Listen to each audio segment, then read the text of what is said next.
General Crixoth stood on the bridge of his massive warship and looked down at the blue planet below. His copper-colored scales shined under the dim lights of the command center. He had conquered 17 star systems for the Veltari Empire. He had never lost a battle. And now he was about to add another world to his collection. Earth. That was what the creatures called their home. His intelligence officers had told him everything he needed to know.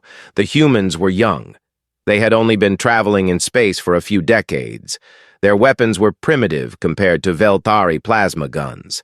Their ships were slow and weak. This would be an easy victory. "Begin the invasion," Crixoth ordered. His voice was calm and confident. Thousands of dropships left the fleet and began falling toward the planet like metal rain. The invasion started over a place the humans called America, in a flat region full of farms and small towns. Staff Sergeant Jake Collins was running morning exercises with his squad at Fort Riley when the sky changed color. It went from blue to purple in just a few seconds. Then he saw the ships coming down. Jake had been a soldier for 15 years. He had seen combat in 3 different countries, but he had never seen anything like this. For a moment, he just stood there and watched. "Sarge," Corporal Danny Reyes said, "what do we do?" Jake snapped back to reality. He looked at his squad. Danny was standing next to him, eyes wide with fear but ready to follow orders. Private First Class Amy Laurent was already checking her rifle. Specialist Ben Tucker was looking at the sky with his mouth open. "We fight," Jake said. "That's what we do." The first alien soldiers hit the ground about 2 miles from the base. They were tall creatures with gray skin and 4 arms. They carried weapons that shot bright blue bolts of energy. Everything those bolts touched exploded into flames. Jake gathered what soldiers he could find. Most of the officers were dead or missing. The base was chaos. But Jake had been trained for chaos. He organized about 40 soldiers and led them toward the highway overpass east of the base. "We hold here," he told them. "We slow them down and give civilians time to run." The first wave of aliens came 30 minutes later. There were at least 200 of them, marching in perfect formation. They clearly expected no real resistance.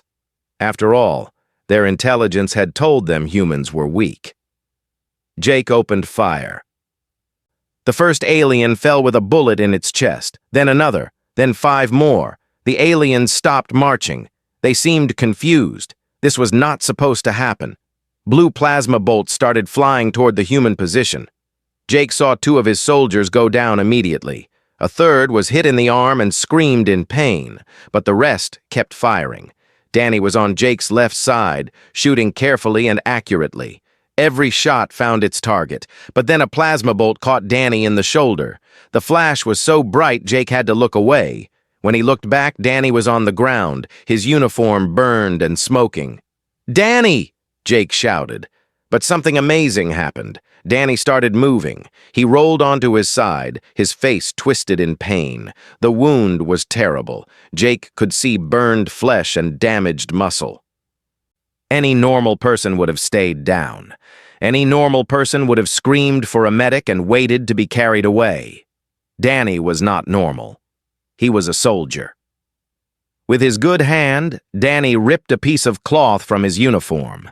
He wrapped it around his shoulder, pulling it tight with his teeth. Then he picked up his rifle with his left hand. "I'm still here, Sarge," Danny said through gritted teeth. "Still fighting?" He started shooting again. The battle lasted 9 minutes. When it was over, all 200 aliens were dead. Jake's squad had lost 12 soldiers, and many more were wounded, but they had held the line. Jake looked at Danny, who was still firing at any alien that moved. Blood was soaking through his makeshift bandage. His face was pale from pain and blood loss, but his eyes were focused and determined. "How are you still standing?" Jake asked. Danny almost smiled. "Don't know how to quit, Sarge. Never learned." Far above the battlefield, General Crixoth received his first report from the ground. He read it 3 times because he could not believe what it said. "This must be an error," he told his second-in-command, Sub-Commander Velrix. "I have confirmed it myself, General," Velrix said. "The humans killed an entire assault unit. Our soldiers were defeated by creatures with primitive projectile weapons." Crixoth's scales shifted to a darker shade. This was a sign of anger among his people.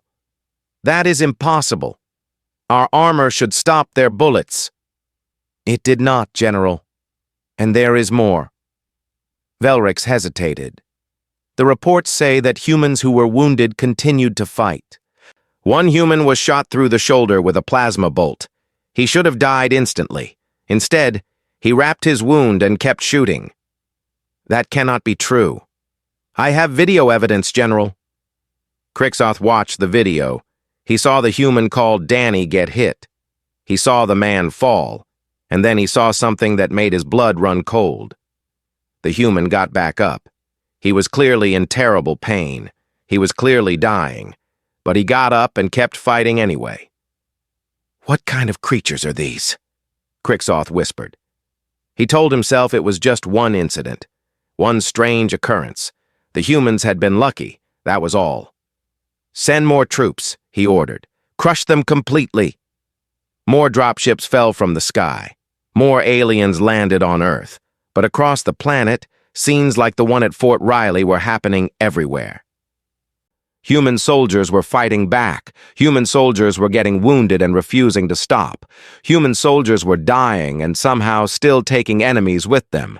In a small town in Texas, a police officer with 3 broken ribs fought off an alien patrol with a shotgun. In a city in Japan, an old veteran who had not held a weapon in 40 years picked up a rifle and defended his neighborhood for 6 hours. In a village in Africa, farmers with hunting rifles ambushed an alien convoy and destroyed 4 vehicles before fading into the jungle. The humans were supposed to surrender. The humans were supposed to be afraid. The humans were supposed to be easy. They were none of those things. And in his command center high above the earth, General Crixoth began to feel something he had never felt before in his long military career. Doubt. 3 weeks had passed since the invasion began. The Velthari Empire now controlled most of the major cities on Earth. Their flags flew over New York, London, Tokyo, and 100 other places. By all normal measures, they were winning. But General Crixoth did not feel like a winner. Every day brought new reports that troubled him. His soldiers were dying in numbers that should have been impossible. Small groups of humans were attacking Velthari positions and then disappearing into forests and mountains. Supply convoys were being destroyed. Officers were being killed in their sleep. And worst of all, the humans he had already killed kept coming back. Not as ghosts, as soldiers. Wounded, scarred, angry soldiers who remembered what had been done to them and wanted revenge. Captain Lisa Morgan had been leading her company when the invasion started. In the first week, she lost more than half of her soldiers. Most commanders would have retreated. Most commanders would have given up. Lisa was not most commanders. She gathered her survivors and led them into the Appalachian Mountains. The thick forests and rough terrain made it hard for the aliens to find them. From there, she began planning attacks on Velthari positions. Her soldiers were a collection of walking wounded. Private Kyle Bennett had been shot twice during the first battle. He also had pieces of metal stuck in his left leg from an explosion. He walked with a limp that made every step painful. But when Lisa asked if he wanted to be evacuated, he just laughed. "And miss all the fun?" he said. "No chance." Specialist Megan Torres had lost 2 fingers when a plasma bolt grazed her hand. The doctors had wanted to send her home. She had wrapped the stumps in bandages, picked up her sniper rifle, and walked back to her position. She could still shoot. That was all that mattered to her. Sergeant Chris Palmer was perhaps the most amazing of all. During the second week, an explosion had thrown him 30 feet through the air. He had landed on concrete. 3 of his ribs were broken. His left arm was dislocated. He had a serious concussion. He should have died. Instead, he had crawled 3 miles through enemy territory to rejoin his unit. When he arrived, he asked for a rifle and a position on the line. General Crixoth received daily reports about soldiers like these. At first, he thought his commanders were lying to excuse their failures, but the evidence kept piling up. His scientists captured several humans and studied them. What they found was disturbing. "General," the lead scientist reported, "these creatures are unlike anything in our records. Their bodies have remarkable healing abilities. Wounds that would kill a Velthari can be survived by a human. Their bones actually become stronger after they break and heal. Their immune systems adapt to fight off infections at an incredible rate." "How is this possible?" Crixoth demanded. "Their planet, General. They evolved on a world that tried to kill them constantly. Predators, diseases, natural disasters, extreme temperatures. Their ancestors survived all of it. Only the strongest lived long enough to have children. Generation after generation, they became harder and harder to kill." The general thought about this. The Velthari had evolved on a peaceful world with perfect weather and no dangerous animals. They had become smart and technologically advanced, but their bodies were fragile. The humans were the opposite. They were less advanced, but nearly impossible to destroy. There was another problem that the scientist explained. It was about the human mind. "When a Velthari is wounded," the scientist said, "our instinct is to retreat and recover. We preserve ourselves for future battles. This is logical and correct." "Yes," Crixoth agreed. "That is how any intelligent being would behave.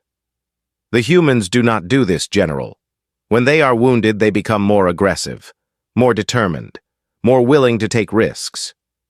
Their brains release chemicals that reduce pain and increase strength. A wounded human is more dangerous than a healthy one." Crixoth thought about the video of the human named Danny getting shot and continuing to fight.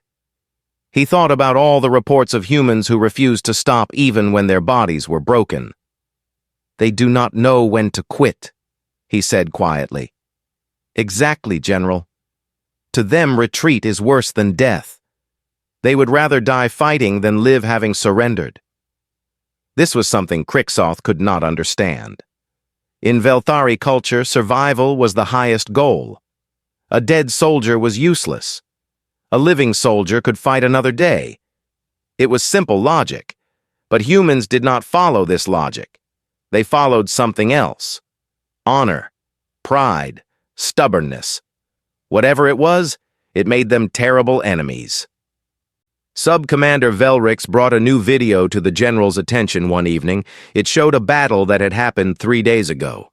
A human soldier named Greg Santos had been defending a small bridge. His position had been overrun. He had been shot 3 times in the chest. Any other creature would have fallen and died. Greg Santos ran forward instead. He ran straight at the Velthari soldiers, screaming words in his language. He was carrying some kind of explosive device. He reached the enemy position and detonated it. The explosion destroyed an entire artillery unit. 20 Velthari soldiers died instantly. Greg Santos should have died too, but he did not die. When human rescue teams arrived hours later, they found him lying in the crater. His heart had stopped twice. He had lost more than half his blood. His body was burned and broken. He was still breathing. The humans took him to one of their medical facilities. The latest report said he was expected to recover fully.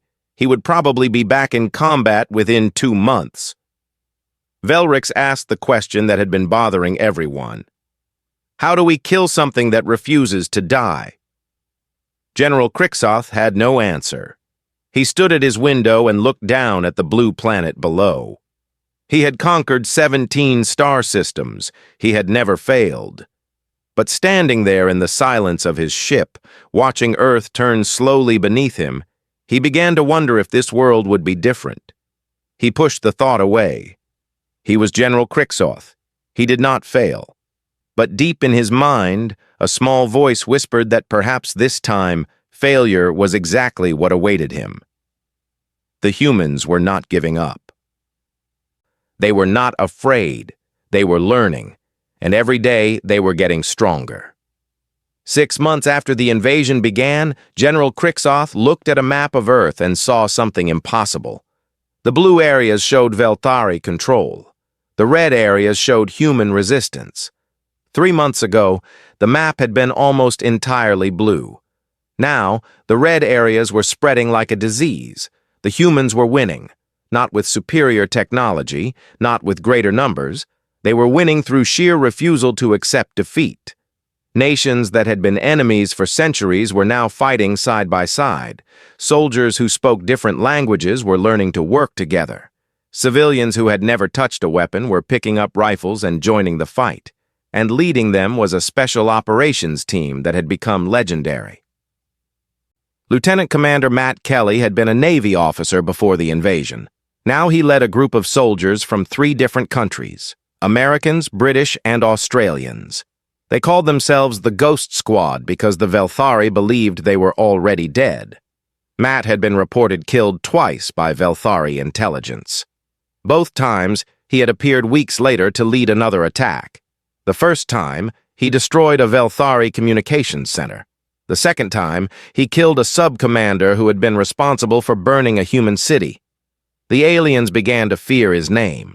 Soldiers would whisper about him around their campfires. They said he could not be killed. They said he was not human at all, but some kind of demon. Matt was very human. He had the scars to prove it. During the 4th month of the war, a plasma bolt had hit him in the face. The doctors said he was lucky to be alive. The bolt had taken his right eye completely.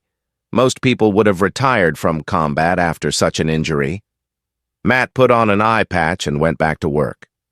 "I can still see out of one eye," he told his team, "and I only need one eye to aim." His second in command was Sergeant Major Laura Kim, a woman whose story was even more incredible. During the 3rd month, she had been captured by the Velthari. They had wanted information about human resistance networks. They had tortured her for 11 days. 11 days. General Krixoth could not imagine such suffering. Velthari prisoners usually broke after a few hours. Laura Kim had said nothing. On the 12th day, she escaped. The guards found her cell empty and 4 of their friends dead. Laura had killed them with her bare hands. She had 3 broken ribs and a fractured skull. She was bleeding from dozens of wounds. None of that had stopped her. She walked 15 miles through enemy territory to reach friendly lines. 2 weeks later, she was back in the field, leading raids against the aliens who had hurt her. The Ghost Squad attacked targets that should have been impossible to reach. A command center surrounded by 1,000 soldiers. A weapons factory buried under a mountain. A warship parked in the middle of an alien-controlled city. Each time, the Velthari thought they were safe. Each time, Matt and his team proved them wrong. General Krixoth ordered a complete study of human biology. He needed to find a weakness. He needed to understand how to defeat these creatures. The results of the study only made things worse.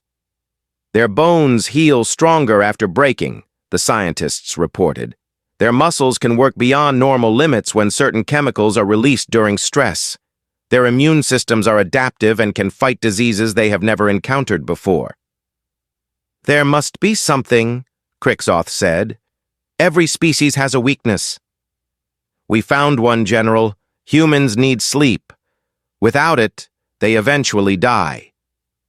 "How long can they go without sleeping?" "The average human can function for about 3 days without sleep. But we have observed some humans operating effectively for 5 or 6 days with minimal rest. It seems to depend on their training and motivation." 5 or 6 days, Krixoth shook his head. Velthari soldiers needed sleep every 18 hours or their performance dropped dramatically. "What about their minds?" he asked. "Surely their psychology has weaknesses." The scientist paused. "General, I must tell you something that will be difficult to hear. Human psychology is not a weakness. It is perhaps their greatest strength." "Explain." "When humans face impossible situations, their brains do not accept defeat. They search for solutions. They refuse to believe that anything is truly impossible. This is why they keep fighting when logic says they should surrender. They simply cannot imagine giving up. One of the scientists who had studied captured humans spoke up. "There is a phrase they use, General. They say, where there is a will, there is a way. It means that if someone wants something badly enough, they will find a method to achieve it." "That is irrational," Crixoth said. "Yes, General. But it works. Humans have achieved things throughout their history that should not have been possible. They have crossed oceans on wooden ships. They have climbed mountains that kill most who attempt them. They have built machines that fly and machines that think. Every time someone told them something was impossible, they proved that person wrong." Crixoth sat in silence for a long time. He thought about his empire, which had conquered so many worlds by being smarter and more advanced. He thought about the Velthari way of war, which was based on logic and efficiency and preservation of resources.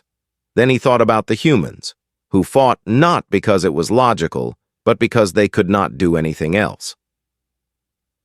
Who got back up when they were knocked down? Who saw impossible odds and attacked anyway? For the first time in his career, General Crixoth began to think that he might lose this war. He would not admit it to anyone. He would not show weakness to his soldiers. But in the privacy of his quarters, looking down at the planet that had become his enemy, he felt something cold settling in his stomach. Fear. He was afraid of the humans. And deep down, he was beginning to understand that perhaps he should have been afraid from the very beginning. 1 year after the first alien ships appeared in Earth's sky, General Crixoth received a message that broke him. It came from the High Council of the Velthari Empire. The leaders of his people had reviewed the situation on Earth. They had counted the dead. They had calculated the costs. And they had made a decision. "Earth is not worth further investment," the message said. "No reinforcements will be sent. You must achieve victory with your current forces or face the consequences of failure." Crixoth read those words 5 times. He had lost over 40% of his original invasion force. His soldiers were exhausted and afraid. And now his own government was abandoning him. He could not retreat. Retreat meant shame. It meant the end of his career and the destruction of his family's honor. Generations of Crixoth had served the Empire with distinction. He would not be the one to end that tradition. There was only one option left. One final attack with everything he had.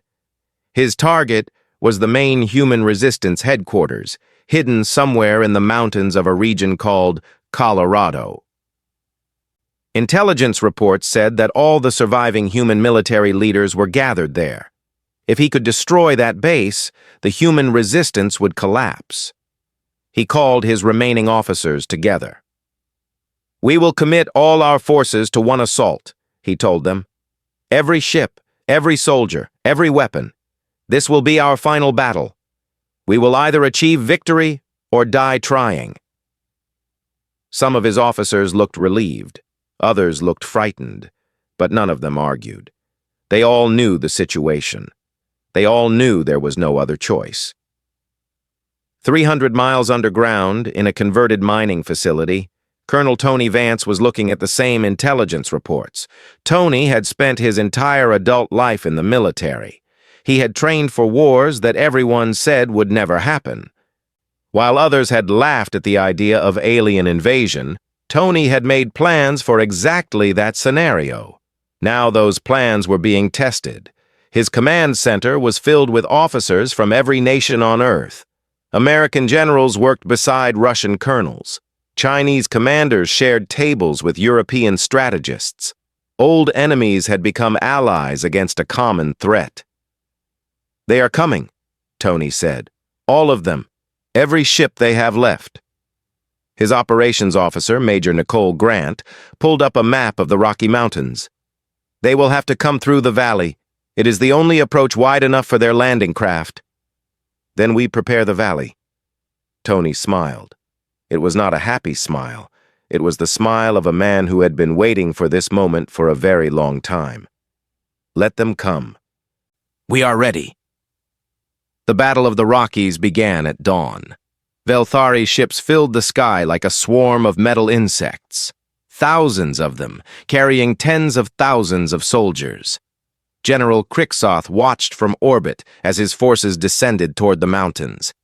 The humans were waiting. Fighter jets rose from hidden runways carved into the mountainsides. Some of them were human aircraft. Others were captured Velthari ships, now decorated with Earth flags and piloted by soldiers who had learned to fly them in a matter of weeks. They met the enemy dropships in a battle that lit up the sky. On the ground, the situation was even more intense. Sergeant Eric Ward and his squad of 7 soldiers were assigned to hold a narrow pass. Their job was to stop any aliens from reaching the main base through that route. It sounded simple. It was not. The first wave of attackers came after 2 hours of aerial bombardment. Eric counted at least 300 Velthari soldiers marching toward his position. He had 7 people and limited ammunition. "Hold the line," he told his squad. "Whatever happens, hold the line." They held for 19 hours. When the ammunition ran low, they used captured Velthari weapons. When those were empty, they used knives. When the knives were lost, they used rocks and bare hands. Eric himself killed 11 aliens with a broken rifle he used as a club. Reinforcements finally arrived at dawn the next day. They found Eric and 2 other survivors standing in a pile of enemy bodies. Over 100 Velthari soldiers lay dead around them. Eric could barely stand. He had been shot twice and stabbed 3 times. Blood covered every inch of his uniform. But when the reinforcements tried to evacuate him, he refused. "Give me a new rifle," he said. "I can still fight." Elsewhere on the battlefield, Private First Class Kate Murphy was leading a counterattack when a plasma bolt hit her in the stomach. The pain was incredible. She felt her insides burning. She fell to the ground and saw blood spreading across her uniform. Any normal person would have stayed there and waited for death. Kate was not a normal person. She got up. She walked 3 kilometers to the nearest medical station. Every step was agony. Every breath felt like fire in her lungs. But she had information about enemy positions that the commanders needed. She delivered her report. She told them everything she had seen. Only then did she allow herself to collapse. The doctor said she should have died within the first 5 minutes. She survived and was back on her feet within 6 weeks. Master Sergeant Sam Rodriguez led a demolition team deep into enemy territory. Their mission was to destroy the Velthari Mobile Command Center, the vehicle that was coordinating all enemy communications. They found it. They destroyed it. But the cost was terrible. Sam's team took 80% casualties. 8 of his 10 soldiers were killed or badly wounded. Sam himself was bleeding from wounds on his arms, legs, and back. But 2 of his wounded soldiers were still alive, unable to walk. He picked them up, 1 on each shoulder, and began to carry them back to friendly lines. The distance was over a mile. Enemy soldiers were all around. His own body was failing. He made it anyway. All 3 of them survived. From orbit, General Kriksoth watched the battle turn against him. He watched his soldiers die by the thousands. He watched his ships fall from the sky. He watched the humans do impossible things over and over again. His scales had faded from copper to pale gray. His hands were shaking. His officers no longer looked at him with respect, but with pity. The battle lasted 72 hours. When it ended, the Velthari invasion force had been completely destroyed. General Kriksoth stood alone on his bridge, surrounded by empty chairs where his officers had once sat. His fleet was gone. His army was gone. His honor was gone. And below him, the humans were still fighting. The Dominion's wrath hung alone in Earth's orbit like a wounded animal waiting to die. General Kriksoth stood on his bridge and looked out at the emptiness around him. Just 24 hours ago, this space had been filled with Velthari warships. Now there was nothing. His entire fleet had been destroyed. His army had been wiped out on the ground below. He was the last Velthari in this solar system. His crew had abandoned ship during the night. They had taken escape pods and fled toward deep space, hoping to find a patrol that might rescue them. Crixoth had not stopped them. He understood their fear. He felt it himself. The general had not slept in 3 days. His copper scales had faded to a dull gray. His eyes were tired and empty. For the first time in his long life, he looked old. He watched human spacecraft rising from the planet below. Dozens of them. Some were human designs. Others were captured Velthari vessels, now decorated with the flags of Earth nations. They were surrounding his ship, cutting off any chance of escape. A communication request appeared on his console. It was from the lead human vessel. For a long moment, Crixoth considered ignoring it. He could activate the self-destruct system and take his secrets to the grave. That would be the honorable thing to do by Velthari standards. But he was tired. So very tired. He accepted the communication. The face that appeared on his screen was human. Male. Old by human standards, with gray hair and deep lines on his face. His eyes were the eyes of a warrior, hard and calculating, but not cruel. "General Crixoth," the human said, "I am Colonel Tony Vance, commander of the United Earth Defense Force. Your fleet is destroyed. Your army is defeated. Your empire has abandoned you." Crixoth said nothing. Everything the human said was true. "You have 2 choices," Tony continued. "You can surrender and face trial for the crimes committed during this invasion. Or you can die here, alone, accomplishing nothing. The choice is yours." The general looked at the human for a long time. This was the face of his enemy. This was the leader of the creatures who had destroyed everything he had worked for. By all rights, Crixoth should hate him. But hatred required energy, and Crixoth had none left. "How?" he asked. His voice came out as a whisper. "How did you do this?" Tony tilted his head slightly. "You will need to be more specific, General." "All of it." Crixoth's voice grew stronger as the questions that had haunted him for months finally poured out. "We killed millions of your people. We destroyed your cities. We burned your farms. We had weapons you had never seen, technology that should have made us invincible. How are you still fighting? How did you win?" The human was quiet for a moment. When he spoke, his voice was calm and matter-of-fact. "Because we do not stay dead, General." Crixoth blinked. "What do you mean?" "I mean exactly what I said. You can wound us, but we heal. You can break our bones, but they grow back stronger. You can burn our cities, but we build new ones. You can kill us, and our children will rise up to take our place." Tony leaned forward. "Humanity has survived ice ages that covered half our planet. We have survived plagues that killed millions. We have survived famines and droughts and wars against each other that lasted for generations. You are just another chapter in a very long book." "But the cost," Crixoth said. "The death, the suffering. How do you accept such losses and keep fighting?" "Because the alternative is giving up. And humans do not give up, General. It is not in our nature. You could kill every single person on this planet, and the last human alive would spend their final breath fighting you." Crixoth remembered all the reports he had received during the past year. The human who had been shot in the shoulder and kept firing. The woman who had been tortured for 11 days and escaped to fight again. The soldier who had carried his wounded friends through a mile of enemy territory. The countless others who had faced death and refused to accept it. "Your scientists told me something," Crixoth said quietly. "They said that you evolved on a world that tried to kill you. They said that only the strongest survived." "That is correct." "They said that you do not know how to quit. That giving up is harder for you than dying." Tony nodded. "Also correct." "I think I finally understand." Crixoth looked down at his gray, faded scales. We thought you were primitive. We thought you were weak.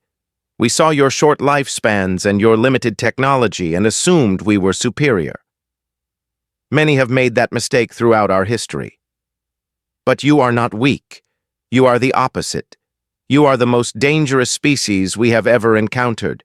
Not because of your weapons or your ships, but because of what is inside you, that thing that refuses to stop. That thing that gets back up after being knocked down. Some of us call it the human spirit, Tony said. Others call it stubbornness. I call it survival. Crixoth closed his eyes. He thought about his family back on the Velthari homeworld. He thought about his ancestors, who had served the Empire with honor for generations. He thought about what they would say if they could see him now. Then he opened his eyes and spoke the words that ended his career. I surrender. The human ships moved closer. Boarding parties would arrive soon. General Crixoth, conqueror of 17 star systems, would be taken prisoner by creatures he had once dismissed as primitive. But before the connection closed, Tony Vance spoke one more time. General, for what it is worth, you fought well. Your soldiers were brave. If you had invaded any other world, you probably would have won. But we invaded Earth. Yes. Tony's expression was hard to read. You invaded Earth, and now you know why that was a mistake. 5 years later, General Crixoth sat in a comfortable room on the Velthari homeworld and finished writing his memoirs. The book was titled, The Unkillable, My War Against Humanity. It became required reading in military academies across the galaxy. The central message was simple. There are some species you do not fight. Some worlds you do not threaten. Some enemies you do not make. Humanity was all three. And in the halls of galactic power, whenever an empire discussed expanding toward the small blue planet on the edge of the Orion Arm, someone would always repeat the same warning. Leave the humans alone. They do not know how to stay dead. And the empires would listen. Because General Crixoth had learned that lesson the hard way, and he had made sure the rest of the galaxy would never forget it. The humans had won. Not just the war, but something more important. They had won the respect of the stars.